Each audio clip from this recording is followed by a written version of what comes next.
तो fast and furious की शुरुआत हुई थी 2001 में और तब किसी को ये नहीं पता था कि आने वाले समय में ये इतना लोकप्रिय हो जाएगा और इस फ्रेंचाइजी को इतना पॉपुलैरिटी दिलवाया है पॉल वॉल्कर और विन डीजल ने। इन्होंने इस फ्रेंचाइजी को अपने नाम कर लिया। ये तो हो ही नहीं सकता कि फास्ट एंड फ्यूरियस की बात हो और पॉल और डीजल का नाम ना आए। खैर आपसे ढेर सारी बातें करेंगे लेकिन पहले हम वो कर ले जिसके लिए आप यहाँ आए हो। फास्ट एंड फ्यूरियस फ्रेंचाइजी की 15 ऐसे अमेजिंग फैक्ट्स जो आपको जरूर पता होना चाहिए। Number 1, famous friends. ये फ्रेंचाइजी ऑल टाइम की 6th हाईएस्ट ग्रोसिंग सीरीज में से एक है जिसने अपनी अब तक की मूवीज से लगभग $5 बिलियन कलेक्ट किया और ये series Marvel cinematic universe, Harry Potter series, star wars and the Lord of the rings जैसे फ्रेंचाइजी के जस्ट पीछे है, जो कि बिल्कुल सही भी है। लेकिन अब इसकी पॉपुलैरिटी इसके रिपीटेड स्ट्रेटेजी के साथ कम होते जा रही है। मैंने लास्ट एंजॉय किया था फास्ट 7 में जिसमें पॉल वॉल्कर को ट्रिब्यूट दिया गया था। Number 2, out of sequence. Fast and furious की 8 फिल्म्स तो ऐसी है जिनका सीक्वेंस बिल्कुल ही गड़बड़ है। बताता हूँ कैसे। फास्ट एंड फ्यूरियस 4,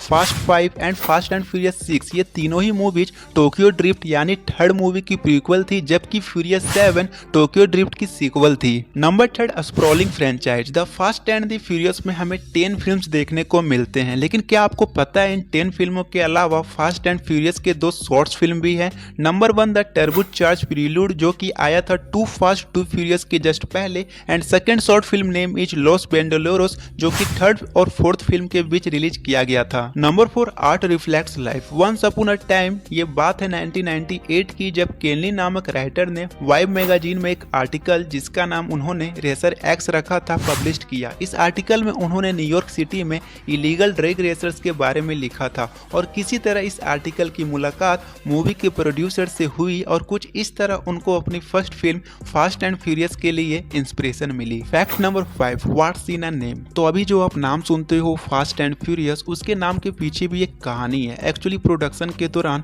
मूवी का नाम फास्ट एंड फ्यूरियस नहीं बल्कि रेड लाइन सोचा गया था, जिसका मतलब था कि एक ऐसी कार जो अपने मैक्सिमम स्पीड में एक्सेलरेट कर सके। लेकिन रेड लाइन जो नाम था वो प्रोड्यूसर को उतना ज्यादा कैची नहीं लगा एंड देन उसने फिल्म का नाम फास्ट एंड फ्यूरियस ही रखा। Number 6, trading rights. तो Vin Diesel fast and furious के बाद गायब हो गए थे और अगर आपको याद होगा तो वो टू फास्ट टू फ्यूरियस में भी नहीं दिखे थे, लेकिन फिर टोक्यो ड्रिफ्ट में उन्होंने कैमियो करके फैंस को खुश कर दिया। बट वो टू फास्ट टू फ्यूरियस में अपेयर क्यों नहीं हुए तो इसका रीजन तो उन्होंने नहीं बताया, लेकिन वो टोक्यो ड्रिफ्ट में वापस एक कंडीशन पर आए थे कि स्टूडियो उनको रीडिक सीरीज का राइट्स दे देगा। Number 7, Point Break connection. The Fast and Furious को अक्सर 1991 में आई एक्शन मास्टरपीस पॉइंट ब्रेक से कंपेयर किया जाता है, जिसमें कीनो रीव्स और पैट्रिक वेज दिखे थे। इन दोनों ही मूवीज में कॉमन सिमिलरिटी ये है कि इनके सीन शॉट एक ही जगह नेपच्यून्स नेट से फीचर किए गए हैं जो कि मालिबू में एक रेस्टोरेंट है। Number 8, extras. इस फिल्म के डायरेक्टर रोब कोहेन अपनी पहली फिल्म फास्ट एंड फ्यूरियस के लिए रियल स्ट्रीट रेसेस को देखने जाते थे ताकि वो स्क्रीन पर ऑथेंटिसिटी ला सके। इन्होंने रेसिंग सीक्वेंसेस को फील करने के लिए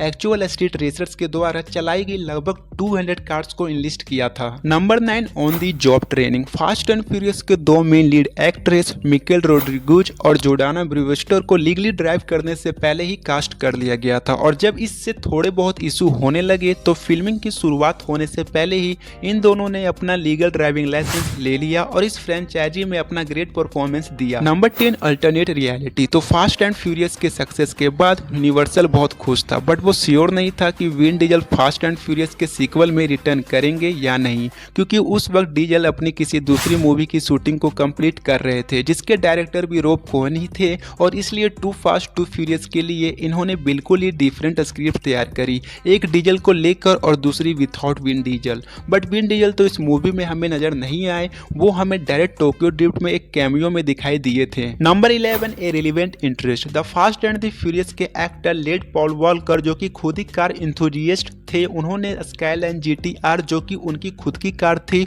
उसे उन्होंने टू फास्ट टू फ्यूरियस में उतारा। Number 12, reality drift. Tokyo drift में जो शानदार ड्रिफ्ट दिखाए गए वो रियल थे जिसे कि स्टंट रेसर्स ने परफॉर्म किया था। इसमें इन्होंने कुछ टेक्निक्स की मदद ली जिसमें ड्राइवर को ओवर स्टीयर होना पड़ता है और इसके रिजल्ट में उसको कार को कंट्रोल के साथ फुटपाथ पर ड्रिफ्ट भी करवाना होता है, जो कि काफी जोखिम भरा काम था। वैसे मैं आपको बता दूं कि ड्रिफ्टिंग जापान में ज्यादा फेमस है। Number number 13 model rail road. Fast 5 में ट्रेन सीक्वेंस को करने के लिए प्रोड्यूसर ने एरिजोना में 600 यार्ड्स ट्रेन ट्रैक्स को खरीदा प्लस एक इंटायर ट्रेन, जिसे कि वो कैमरा के सामने डिस्ट्रॉय होता हुआ दिखा सके। और सिर्फ इसी एक सीन का कॉस्ट $25 मिलियन था, जो फिल्म की बजट का 20% था। Number 14 changing direction. Director Justin Lin को फास्ट 5 के बाद फ्रेंचाइजी की लिमिट दिखनी शुरू हो गई थी, इसलिए उन्होंने डिसाइड किया कि street racing and car culture पर ही वो फोकस नहीं कर सकते, उन्हें इसके आगे भी कुछ सोचना होगा। और तभी उन्होंने कोर्स को चेंज कर डायरेक्शन को एक्शन की तरफ मोड़ दिया